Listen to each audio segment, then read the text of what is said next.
ముందుగా అందరికీ నమస్కారం. నేను మీరాజ్. ఆంధ్రప్రదేశ్కు సంబంధించి జగన్మోహన్ రెడ్డి గారు ఒక జోకర్గా మారిపోయారా అంటే దీనికి ఖచ్చితంగా ఆయన అలానే మారిపోయారు అని అయితే మనం 100% చెప్పొచ్చు. ఎందుకంటే ఆయన అధికారంలో ఉన్నప్పుడు కరెంటు ఛార్జీలు 2022లో కానీ 2023లో కానీ అంటే ప్రతి క్వార్టర్కి కూడా అంటే ప్రతి 3 నెలలకు ఒకసారి కరెంటు ఛార్జీలు పెంచుతూనే ఉన్నారు. ఎప్పుడైతే ఎలక్షన్స్ దగ్గరకు వస్తున్నాయని తెలిసిందో అప్పుడు పెంచడం ఆపేశారు. ఎందుకంటే మనం పెంచుకుంటా పోతే అక్కడ ఓట్ల పర్సంటేజ్ కూడా తగ్గిపోతూ ఉంటుంది, దానివల్ల మనకి ఎఫెక్ట్ అయ్యిద్ది అని చెప్పడం వలన ఆయన తగ్గిపోయారు.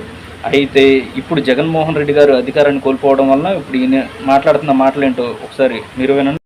అదే మాదిరిగా 27వ తారీఖున కరెంటు ఛార్జీల మీద బాధుడే బాధుడు.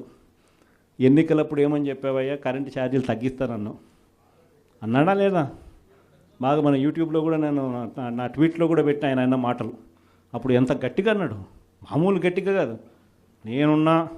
నేను తగ్గిస్తా,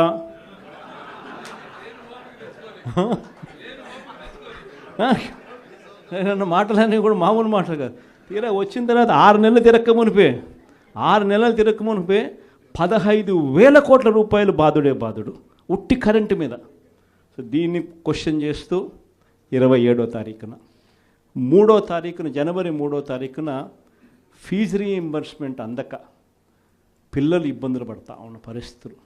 మనం ప్రతి క్వార్టర్ ప్రతి 3 నెలలకు ఒకసారి పిల్లలకు 3 నెలలు అయిపోయిన వెంటనే ఫీజులు ఇస్తూ ఉన్న పరిస్థితి మన ప్రభుత్వం.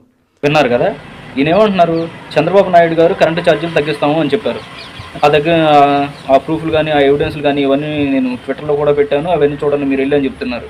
అయ్యా జగన్మోహన్ రెడ్డి గారు 2019లో తమరు అధికారంలోకి రావడానికి ముందు కరెంటు ఛార్జీలు అనేవి బాధుడుగా ఉన్నాయి, నేను అధికారంలోకి వస్తే పూర్తిగా తగ్గించి వేస్తాను అని బేస్ వాయిస్తూ అరెస్ట్ చెప్పింది మనం. వచ్చిన తర్వాత ప్రతి 3 నెలలకి లేకపోతే ప్రతి 6 నెలలకు ఒకసారి పెంచుకుంటూ పోయింది కరెంటు ఛార్జీలు మనం.